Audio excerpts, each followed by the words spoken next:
Bé, jo sóc en Josep Ferrandiz, en Gens ja el coneixeu de la ponència d'aquest dematí. Bé, dir-vos també que per mi és un honor poder compartir coses amb aquest senyor, és una bèstia, programant i amb tot l'equip perquè és fantàstic. Jo em sento un privilegiat, jo no sé vosaltres perquè que esteu aquí, però la presentació que heu tingut aquest dematí a primera hora amb tot aquest personal, això és de nivell mundial. I aquí ho deixo. Bé, heu vist a la primera ponència que hem fet com una nova funcionalitat de Snap que sortirà amb la Snap 5, en la versió 5, que era la del micròfon, com podia capturar sons i visualitzar la freqüència de les ones. A Snap li faltava una cosa, crec jo, que era la capacitat de visualitzar, d'interactuar amb el vídeo, de tenir la possibilitat de reproduir vídeo en l'escenari. Doncs això també ho tenim allà a la versió 5. El Josep no ho dirà, però això ho ha fet ell. Jo he fet un petit totxo i en Gens ha fet un gratacels perquè jo he fet la part, diguem-ne, funcional bàsica, però amb la seva capacitat d'imaginació i el seu coneixement de l'eina ja veureu el que es pot arribar a fer amb les eines de tractament d'efectes gràfics sobre el vídeo. Bé, bàsicament tenim un parell de blocs, 3 concretament, un que entre altres coses fa més accions, però una que podem activar o desactivar el vídeo. Simplement, ara em veieu per aquí. Ara no em veieu. Si activem el vídeo també podem fer a vegades...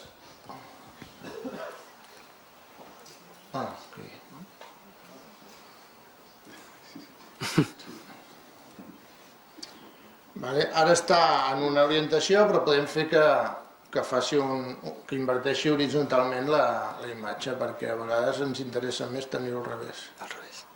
Ja està més. Ja està fet. Aquí. Veieu, ara ha canviat de mans. Depèn del que vulguem fer, ja ens va més bé tenir la dreta a la dreta de la pantalla i l'esquerra a l'esquerra. I ara, en aquesta situació, a mi, si vull interactuar amb coses que estiguin a l'escenari, a mi m'embolica una mica. Jo, no sé, potser la lateralitat creuada, alguna cosa d'aquestes. Jo prefereixo, el que farem després, és tenir-ho així. També, si observeu, la imatge de vídeo es veu com una mica borrosa. Això simplement perquè tenim un altre bloc que ens permet treballar amb la transparència. Ara no em veieu. Soc totalment transparent. I en canvi ara el vídeo és totalment opac. Llavors podem jugar amb aquest valor depenent del que volem. I després tenim el tercer bloc relacionat amb la funcionalitat de vídeo, que és aquest d'aquí. Bé, vídeo on podem mesurar dues propietats, dues característiques. La quantitat de variacions o la quantitat de moviment que es produeix en la imatge i, per altra banda, la direcció en la que es produeix aquest moviment. No només detectar que hi ha moviment, sinó cap a on s'està produint aquest moviment. I l'altre és, bàsicament, que podem mirar aquestes variacions, aquest moviment del vídeo, ja sigui en tot l'escenari, o bé limitar o centrar-nos només en la part, diguem-ne, de l'objecte o de l'esprite que ens interessi mesurar. Anem a veure què podem fer, alguna coseta que podem fer amb això, no? Bé, si cliquem aquí ens està donant... Això és un reportador, és a dir, només ens dona la informació del que estem mesurant. De manera que nosaltres podríem fer aquí preguntar per sempre que ens digués què està passant aquí. Per exemple, video motion a l'stage. Veieu que aquí hi ha un número, canvia molt de pressa, però si ens movem, si detecta moviment, aquest número es fa molt gran. Si hi ha quietud, aquest número també ja és petit. I això ho podem fer servir en una condició. Quan el valor detectat passi d'un cert nivell o d'un umbral, fem una acció i si no arriba no la fem. Deixeu-me obrir doncs un projecte d'exemple. Open.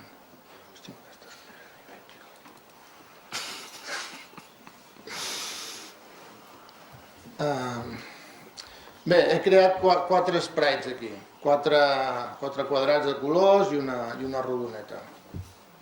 Anem a posar això en marxa. Ara farà una mica de... Bueno, no el sentireu. Sí. Bueno.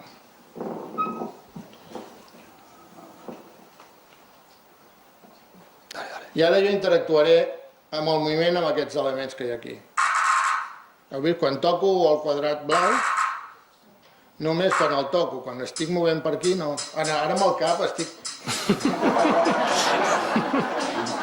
fent anar el verd i ara el vermell. Per tant,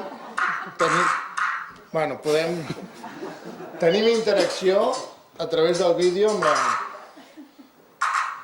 I a més són simultàniament, també en paral·lel. Cada sprite pot mesura de fet el seu... No és una cosa general de l'entorn, sinó que cada un dels sprites té el seu propi sistema de captura de moviment. Per exemple, però deixeu-me treure el so perquè això pot ser una mica... Ah, no, per aquí. No, paro tot. Parem tot. Això d'aquí, aquest no està funcionant. La pilota. Veieu que hi ha un sprite que...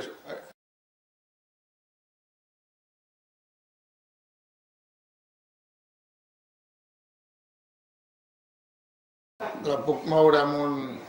Aquest llum que hi ha aquí al darrere tan intens m'està fent... Perquè, encara que no ho sembli, però quan hi ha molta llum, els píxels també varien i llavors altera una mica la recepció. Però bueno, podríem pujar la sensibilitat de la condició que hem posat aquí al costat. Una altra cosa que podem fer també és simplement moure-ho a voluntat. Tenim aquest objecte i ara en funció del moviment de la meva mà el puc desplaçar amunt, avall, perquè com hem vist detecta no només la quantitat de moviment sinó la direcció del moviment. El llum també.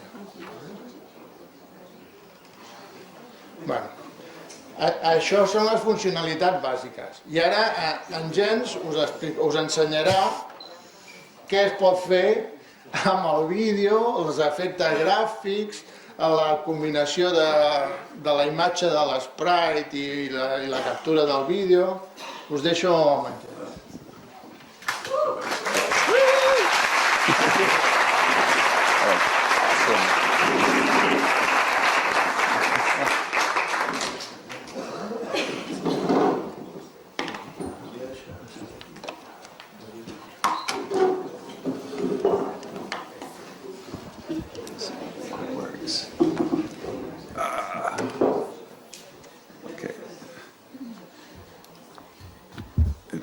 Something. Yeah, it's. Okay, yes. Okay, let me find. Let me find the right. Yeah, this looks about right. Okay. No, wait. Makes it a little smaller. Okay. So when Josep showed me this code a year ago, I was already... Fa un any, que vam començar amb això.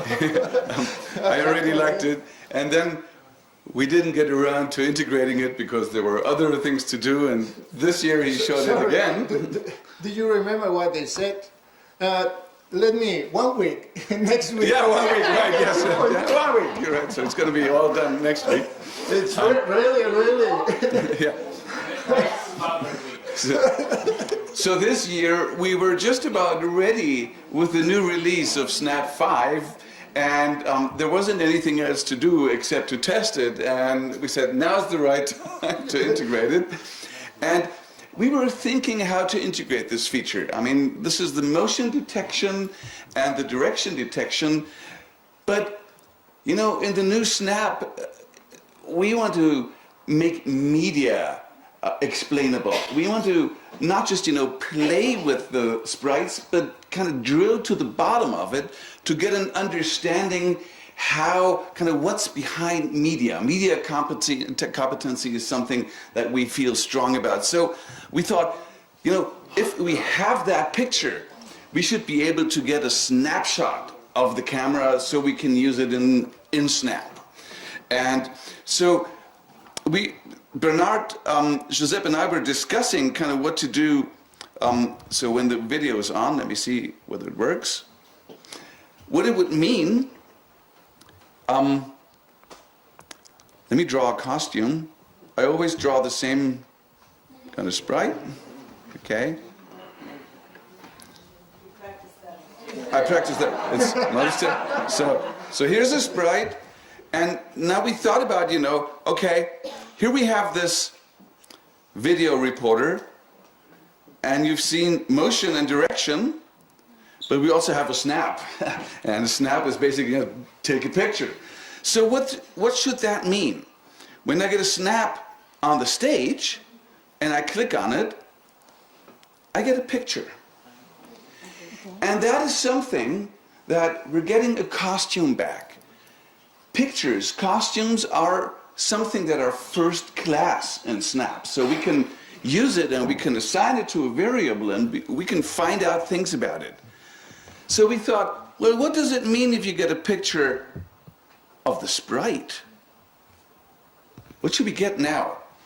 And Bernard had this idea, said, we should get the same picture applied to here. And let's try this. See? So now this is kind of interesting, because now what we could do is, wait a minute.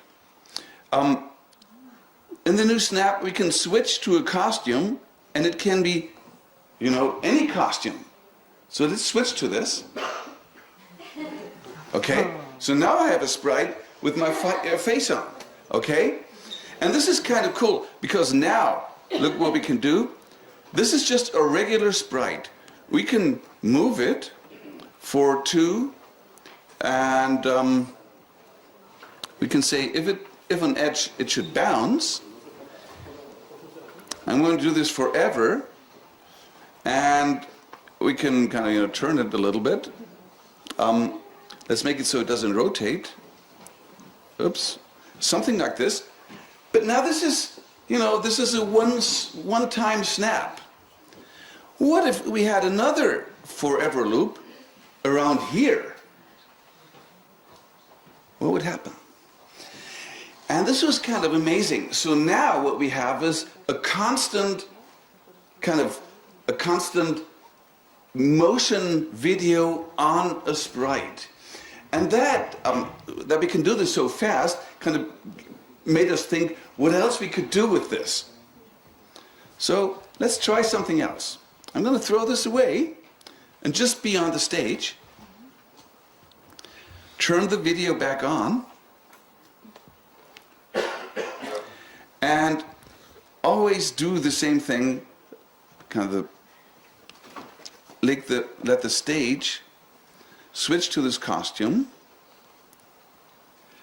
And now it's kind of blurry because the video is still here. So I'm going to reduce the transparency to 0. And wait, transparency to 100, to 100, to 100. So now, whenever I do this, I get a new picture, so I can do this forever.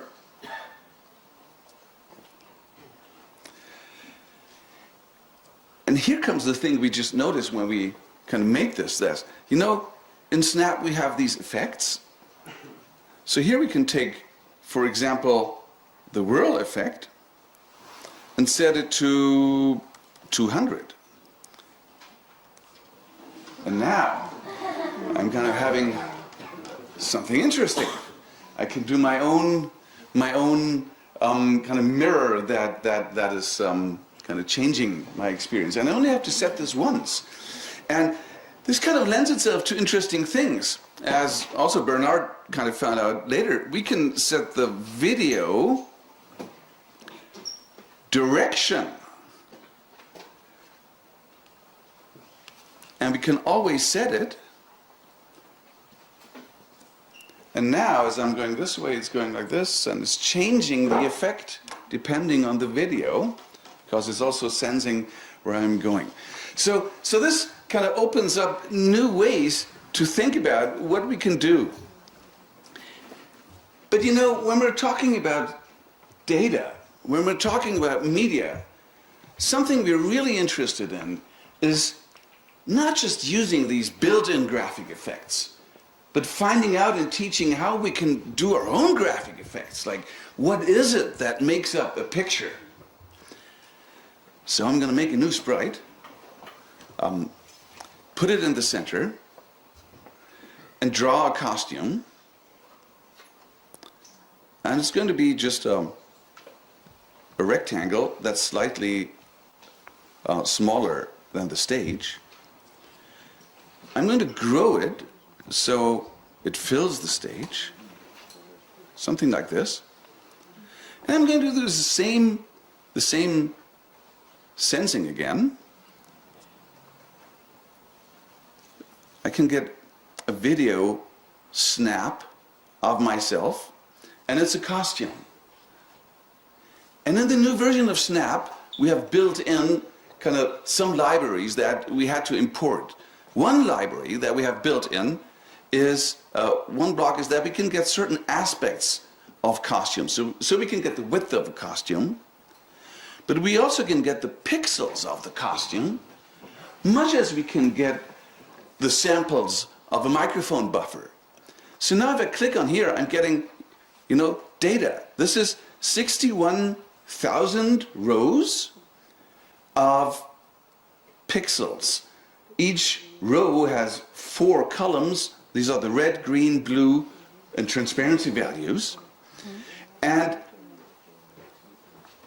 a table in Snap really is only a list of lists. As you can see, this is another visualization of the same table. It's a list of lists. So this is the data that makes up the picture of me, and it's just numbers, lists and numbers. So another thing that we put into Snap is some high order functions, just a few high order functions, because we want to do math with this. So one is the map block. Anybody know the map block? Anybody know map? So what map does is, you take a list, here's a list, we get like the numbers of 1 to 10, and we can map a function over this. For example, we can say map times 2 over this, and then we get a new list that applies the function to every item in the list. Now if the pixels of my picture are just a list, we can use map to manipulate it. So what if I put this in here, and now made a new function that changes what I'm doing in here? And remember, so it needs to be, it goes through every item. Every item is a list of 4 items, so we need to make a function that makes a list of 4. This is what we want to return. And here we're going to put, the last one is always going to be kind of the full alpha. And then we just reference. I'm just putting the first item into every list. Now this is a function. I can apply this to a picture, and I'm getting some more numbers. Now I can turn these numbers back again into a picture by using the stretch block. So I can pass in a list, and I need to give it the dimensions, like what the picture should be. So I can say, this is going to be the width of the current costume and the height of the current costume.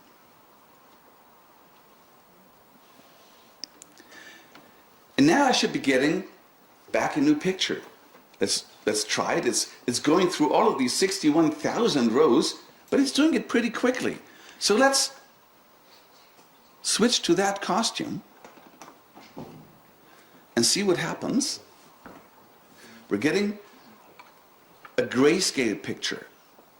And wouldn't it be interesting if we could make that live also?